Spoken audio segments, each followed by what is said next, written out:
Ассалаумағалейкумдер. Тағы да пост деймі, соны жаза кетейін дедім. Так, бұл постта көкпар дейтінді талқылап, қайдан шыққан, қандай мағына беретін айта кетейін дедім. Көкпарды сөзді көкпар деп жүр. Көк деген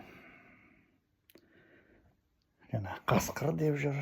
Жоқ, олай емес, менің ойымша. Қазақта мынандай сөз бар. Қазақ атқа мінсе, атасын танымайды дейді. Ол себеп неге айтылған?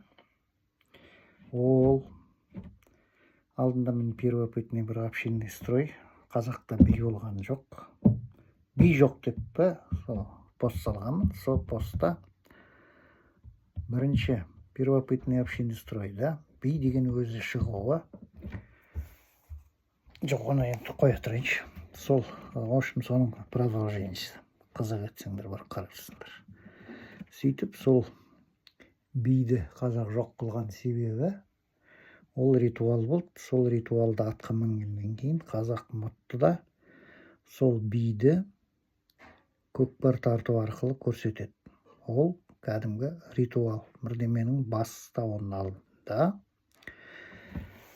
сондай бидің несін атқарып, көкпар тартып, сол ритуалды көрсетеді. Қазақ жаңа атқа мінгенде атасын танымайды дегені соған көрсетеді. Әр бастаудың алдында қазақ көкпар тартқан, тойдың алдында да, ненің алдында да ол сол открытие, ход, сөйтіп соны көрсетеді.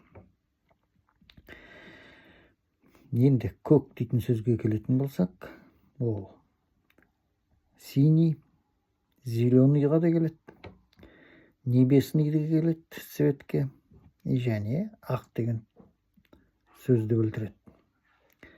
Ақтың бары деген сөз ұғым шығады онда. Бар деген есть. Сөйтіп, бұл сөздің мағынасы әр заттың басы бар, әр заттың несі бар дегенге келеді. Сол көкпар, ол қазақтың биі.